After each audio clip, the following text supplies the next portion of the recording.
Au nom du Père, du Fils et du Saint-Esprit, chère maman, cher papa, distingués invités, frères et sœurs, nous sommes réunis ici, vous vous en doutez, pour une conférence. Et donc, dans le cadre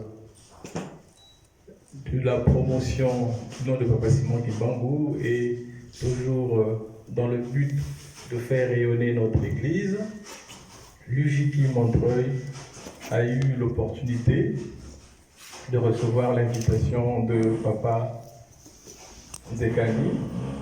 Papa Nzekani donc nous avait contacté et l'UJP Montreuil a accepté que nous puissions recevoir donc notre papa. Avant donc de vous présenter, je pense, le thème de la conférence, je vais quand même d'abord demander une prière de la part de Papa Inspecteur, Papa Pasteur Bantouzi, qui va nous conduire dans une courte prière avant de rentrer dans le vif du sujet. Papa Pasteur, s'il vous plaît. Prions. Au nom du Père, du Fils et du Saint-Esprit. Papa Simon Kibangou, Papa Simon Kibangou, Papa Simon Kibangou. Nous sommes en train de vivre la prophétie. Comme j'avais dit en 1921, que plus tard les jeunes vont escalader les montagnes et les jeunes filles vont prophétiser. C'est ce que nous sommes aujourd'hui en train de vivre, Papa. Que tu sois glorifié. L'un de tes fils, le révérend Nzekani, va s'adresser à tes enfants pour nous tracer ce qu'il a préparé. Mais c'est toi qui en es l'initiateur, parce que c'est ton histoire, c'est la raison pour laquelle tu es venu sur terre pour rehausser la race noire qui était le rebut de l'humanité. Nous te prions, Papa, d'être avec lui du début jusqu'à la fin, de pouvoir répondre à travers lui aux questions qui seront posées pour une meilleure compréhension, de pouvoir mettre l'amour et l'entente et surtout des questions constructives. Nous avons besoin de savoir cela parce que demain, nous allons continuer cette émission d'évangéliser. Si aujourd'hui nous sommes en milieu religieux restreint, demain nous devons sortir à l'extérieur parce que tu avais dit que ton nom sera reconnu dans le monde entier. C'est pour ça que nous te prions, Papa, de pouvoir nous renforcer pour que plus tard, demain et le jour à venir, nous puissions encore faire mieux. Sois avec nous du début jusqu'à la fin, au nom du Père, du Fils et du Saint-Esprit. Amen. Merci, Papa Pasteur. Et comme je l'ai dit tout à l'heure, dans le cadre de faire rayonner, pour faire rayonner le nom de Papa Simon Kibangou et notre Église, donc nous avons l'honneur de recevoir le révérend Papa Lubovika Nzekani qui va présenter un sujet qui s'intitule « Le kimbanguisme face à l'évolution politique de la société congolaise. Et quel défi pour l'émergence d'une nation forte au cœur de l'Afrique ?» Sans plus tarder, je vais passer d'abord la parole à Papa Jérôme qui va continuer de nous présenter le travail que nous allons faire aujourd'hui. Merci pour la parole. Donc, ce qui est normal, je pense pour commencer, il est quand même utile qu'on sache qu'on parle un peu de la personne qui va animer cette conférence. Donc, moi, je vais faire juste une petite présentation sur la personne de Papa Nzekani.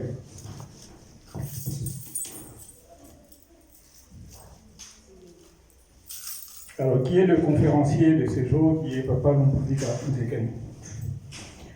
Papa Nzekani, pour ceux qui le savent déjà, il y a des personnes qui le savent, de son enfance a été chantre de la chorale des dirigeants, donc c'est même depuis l'école maternelle. Il a été aussi chantre de la Koréki depuis les années de la retraite. Il est parmi les fondateurs de la Koréki Kolwezi. Kolwezi, c'est dans le Qatar, donc c'est dans la partie sud-est du Congo, Kinshasa. Papa Nzekani a été aussi parmi les initiateurs de la corrective Lusaka en Zambie. Il a participé à la colonie des vacances des jeunes, toujours dans cette partie du Congo, donc dans les Katanga. Dans son enfance, il a plusieurs fois été de ceux qui étaient du voyage, les groupes de voyage de papa, de son éminence Diagne Napoutiman, dont le voyage de Bruxelles, que tout le monde connaît, c'était en 1981. Il a surtout été témoin de la retrouvaille, de la récupération de la chaîne de persécution, des papas Simon Kimbangu dans le fleuve Congo à Lutende. Il est l'un des acteurs, en tout cas il a été un des acteurs du démarrage des travaux de construction du temple de centenaire de Lubumbashi. Toujours, Papa Nzekani a été ancien président du cercle des étudiants kimbanguistes à Enugu. Donc c'est l'université de Lubumbashi. Il a été, ou il est encore, animateur de plusieurs conférences sur le kimbanguisme. C'est travail qu'il a commencé depuis les Katanga, donc le suit jusqu'à aujourd'hui. On a des témoins aujourd'hui. Et surtout, ce qu'il faut retenir, c'est qu'il a été pasteur, responsable de la paroisse de Bruxelles, de 92 jusqu'à il y a 2 ans, c'était plutôt 2012, jusqu'en 2017. Donc voilà, de manière un peu brève, ce qu'on peut retenir de notre conférencier de ces jours, qui est Papa Nzekani Mpoufika. Donc voilà. Merci Papa Jérôme. Sans plus tarder, nous allons, cher Papa, cher moment, entrer dans le vif du sujet et passer la parole à Papa Nzekani. Merci.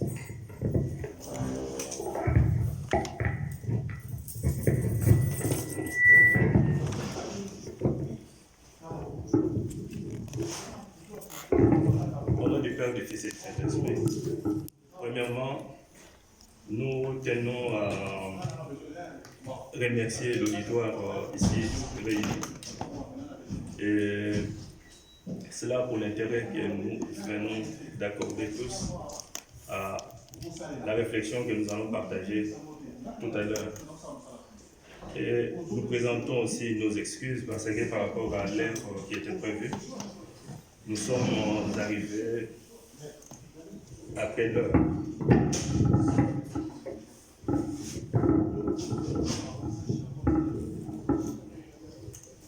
Et comme annoncé, la réflexion que nous partageons ce soir s'intitule, comme vous le voyez bien, le kimbanguisme face à l'évolution politique de la société congolaise.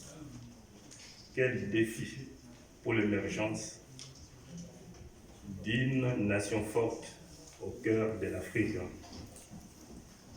Un sujet intéressant, mais pour certaines personnes qui semblaient aussi frustrées, parce que dès qu'on voit l'évolution politique, certaines personnes, ça les rend sensibles. Au point que nous avons certaines personnes qui, anticipativement, avaient déjà échangé avec nous sous d'autres cieux pour dire, mais aujourd'hui, c'est qu'est-ce que vous allez apporter? C'est quoi? Ainsi de suite. D'autres personnes craignaient même pour dire, mais faites attention par rapport à ce sujet. Mais or, c'est une réalité qui rentre bien dans le cadre des enseignements et des actions que Papa Simon Kimbangu a menées, l'intitulé de ce jour. Alors, je dirais qu'en 1921, Papa Simon Kimbangu a dit une chose. Il nous dit, l'homme noir deviendra blanc et l'homme blanc deviendra noir. Ça, c'est une déclaration prophétique et annonceur de bouleversement au sein de la société et de changements au sein de la société, je dirais au sein de l'humanité. Alors, cette prophétie s'est réalisée. Et cette prophétie se réalise encore à ce jour. Et cette prophétie doit encore se réaliser. Parce que dans certains contextes, on trouvera que réellement l'homme blanc, l'homme est devenu noir, le blanc est devenu noir. Mais dans d'autres contextes, nous verrons que les réalités que nous vivons, il y a encore des inégalités entre l'homme noir et l'homme blanc. Et ce qui fait que dans le futur, il y a encore des choses qui sont appelées à changer dans les rapports entre l'homme blanc et l'homme noir. Mais vous savez, la prophétie ici, c'est vrai tel que nous l'interprétons. Nous, en disant cela veut dire qu'il arrivera un temps où, au sein de la société, nous allons assumer des rôles que jadis n'assumaient que seul l'homme blanc. Et nous le voyons aujourd'hui, ça devient une réalité. Et nous fréquentons des écoles que jadis celles le blanc devait fréquenter. C'est-à-dire qu'au sein de la société, aujourd'hui, nous sommes là tous, régis par les mêmes droits, les mêmes lois, malgré qu'au niveau de l'application, il y a des différences. Mais en soi, cette prophétie, ce n'est pas seulement au niveau des rôles, ça va plus loin, dans ce sens qu'il suffit de nous poser la question. Quand Papa Simon Imam vous dit l'homme noir deviendra blanc, le blanc deviendra noir, dans quel rôle s'est trouvé l'homme blanc et quel était le rôle de l'homme noir au sein de la société? C'est un problème de rapport entre une catégorie de personnes qui dominaient, qui dirigeaient la société, et une autre catégorie qui était composée de noirs, qui étaient exploités, qui étaient dominés, qui devaient se limiter à certains rôles, qu'on devait utiliser comme des taureaux laboureurs pour aller cultiver, planter, labourer et produire même dans les plantations des cultures dont la récolte répondait plus aux besoins de l'homme blanc, pas aux besoins de noirs. Quand on utilisait nos ancêtres comme des taureaux laboureurs, ce n'était pas pour cultiver du manioc. Ce n'était pas pour aller cultiver des plantations de bitekuteko ou des matembele, non. C'est-à-dire on les utilisait par exemple pour produire beaucoup de coton. Et ces cotons-là, ce n'était pas pour que moi et vous, nous puissions bien nous habiller. C'était plus le coton destiné à être exporté. Je prends le pays, le Congo, où Papa Simon Imam est sorti, quand vous regardez bien. Vous voyez un peu au Congo, il y a des chemins de fer qui sont tracés. Vous partez du Katanga, il y a un chemin de fer qui passe par le Kasai jusqu'au port d'Ilebo. À partir d'Ilebo, il n'y a pas de chemin de fer. Vous avez le fleuve navigable jusqu'à Kinshasa. De Kinshasa, le fleuve n'est plus navigable. Il y a le chemin de fer qui part de Kinshasa jusqu'à Matadi. Mais pourquoi le chemin de fer de Kinshasa à Matadi? C'est vrai, je me souviens, j'avais encore l'âge de 5 ans. J'ai encore en mémoire le voyage que j'avais effectué avec ma mère. Nous sommes allés au village. Et à l'occasion de ces voyages-là, d'ailleurs, l'oncle de ma maman était décédé, l'oncle de ma mère dont je porte le nom. Donc j'ai encore toutes ces images. Nous sommes allés par train. Mais en soi, ces chemins de fer n'étaient pas faits pour que ma mère, voyageant ensemble avec son enfant, puisse emprunter le train, aller au village et revenir par train. Non. Les trajets étaient bien établis parce que ces chemins de fer devaient relier Kinshasa à Matadi. À Matadi, pourquoi? Parce que c'est la porte. C'est le port qui devait conduire à exporter les minéraux et tout ce qui produisait de la culture, où on utilisait les noirs, des exploitations de caoutchouc, où on coupait les mains. Tout ça, ces caoutchouc, devait partir par ces ports-là. Prendre les trains et ça part. Vous voyez?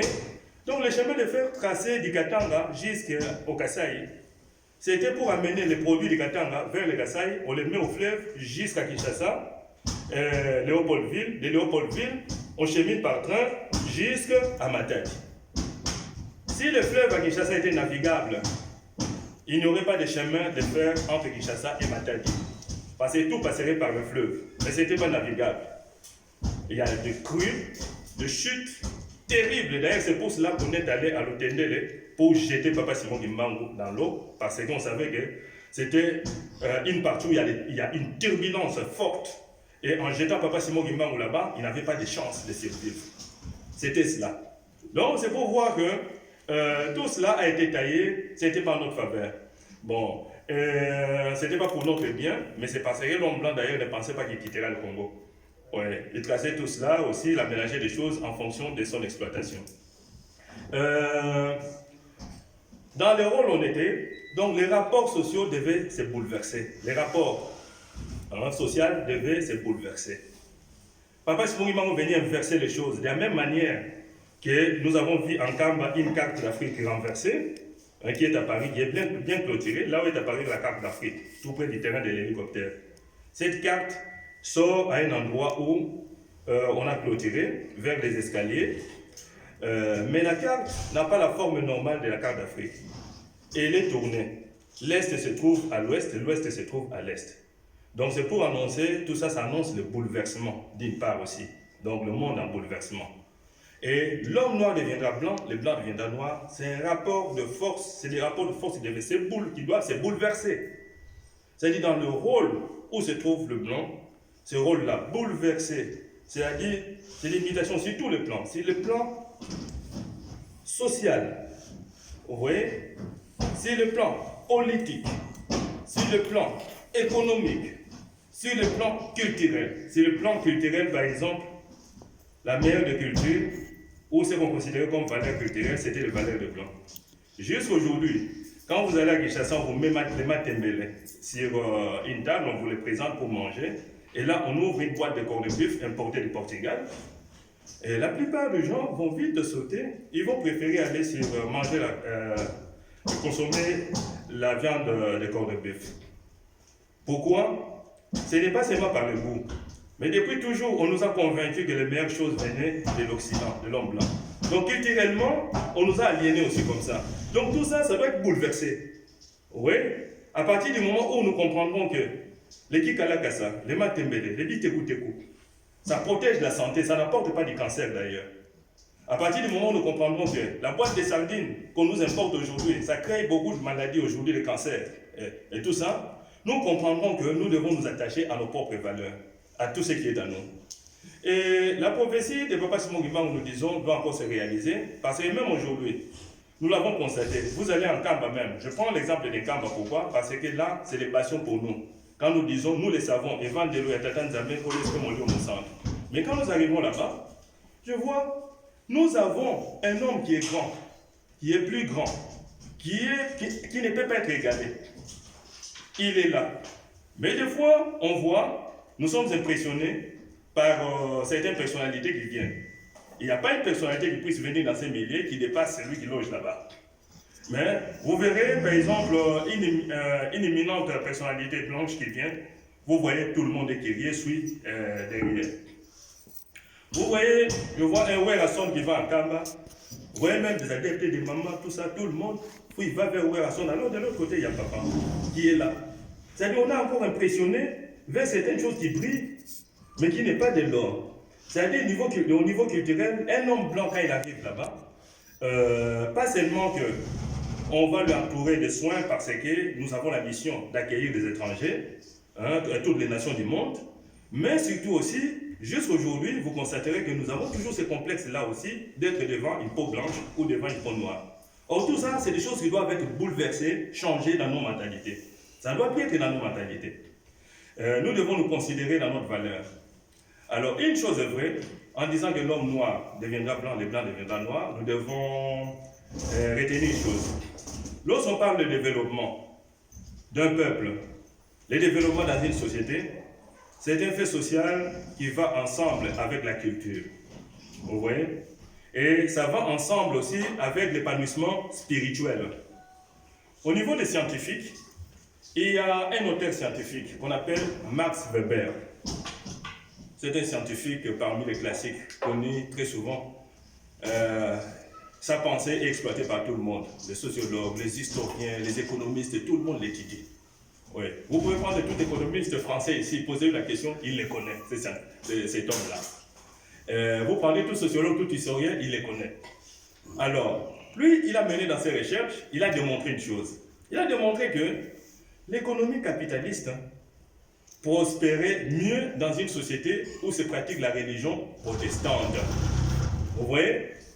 Et nous disions tout à l'heure que le développement, c'est un fait qui va ensemble, un fait de société qui va ensemble avec la culture d'un peuple et son épanouissement spirituel. Et Max Weber démontre que le capitalisme prospère mieux là où se pratique la religion protestante.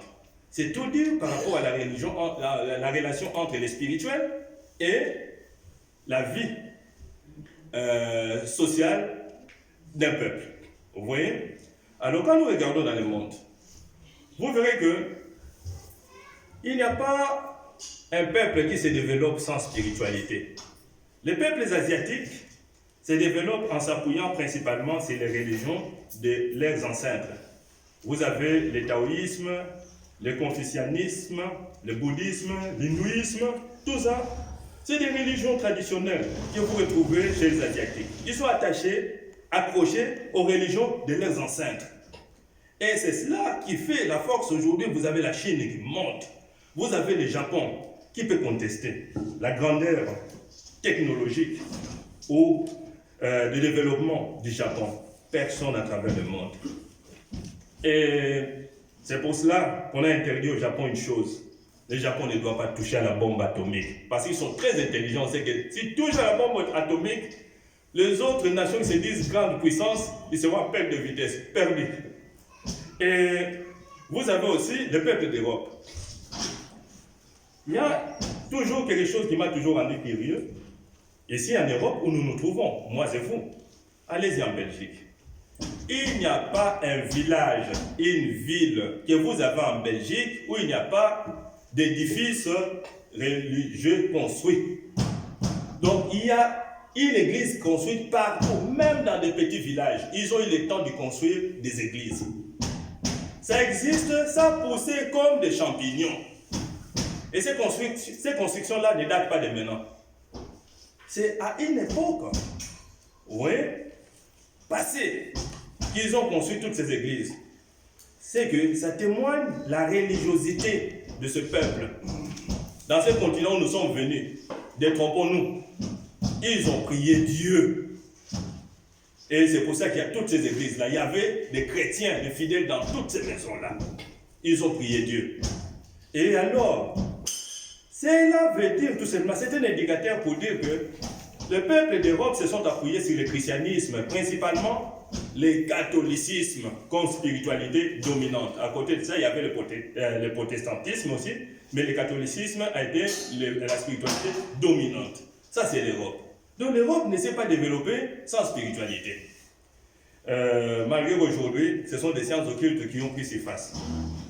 Alors, vous avez le peuple américain aux États-Unis d'Amérique a eu le protestantisme comme spiritualité dominante jusqu'à ce jour, jusqu'au tout récent président de Obama à Trump qui est là.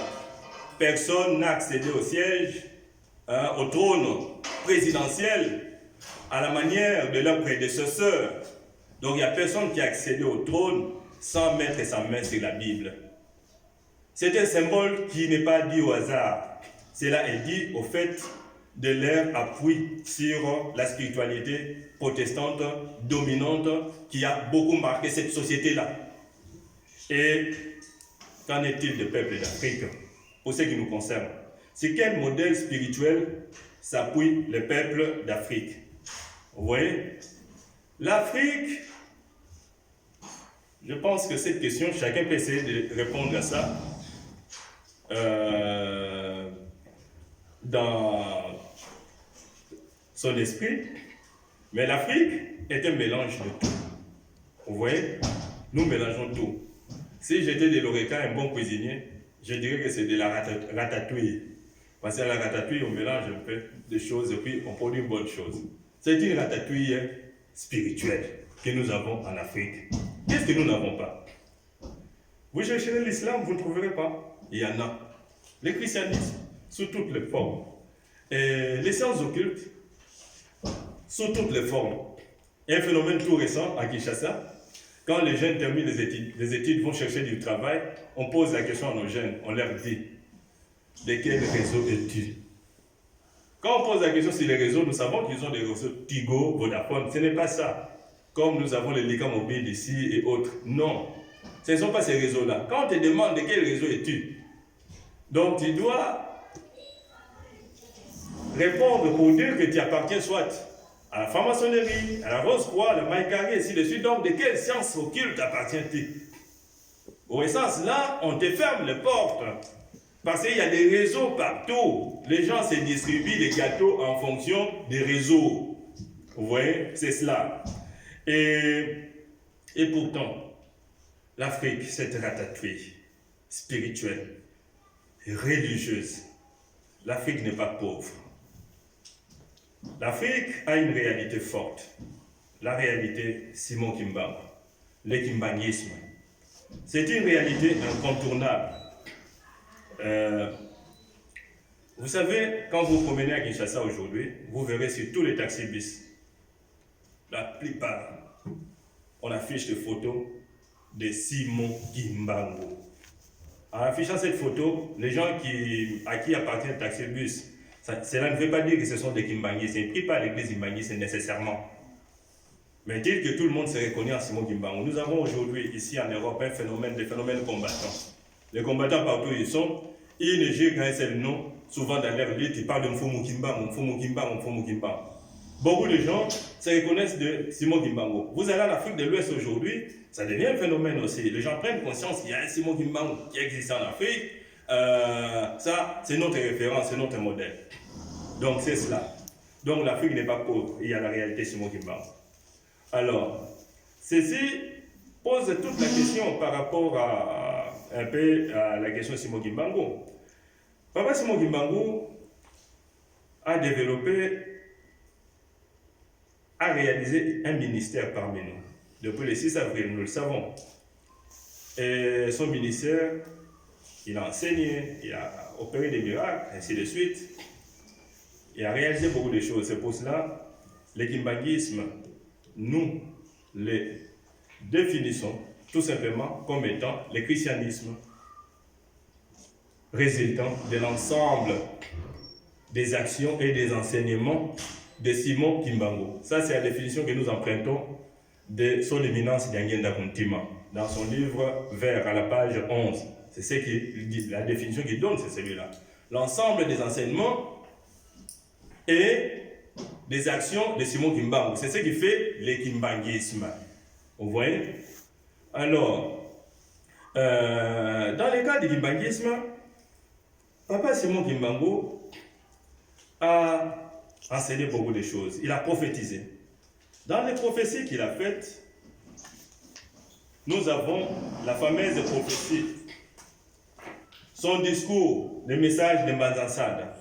Ça, c'est un dépliant qui a été imprimé par nos professeurs, le professeur Eli Kambogolo et Sabakino, à l'occasion du travail qu'ils ont fait en 2011 par rapport à la conférence.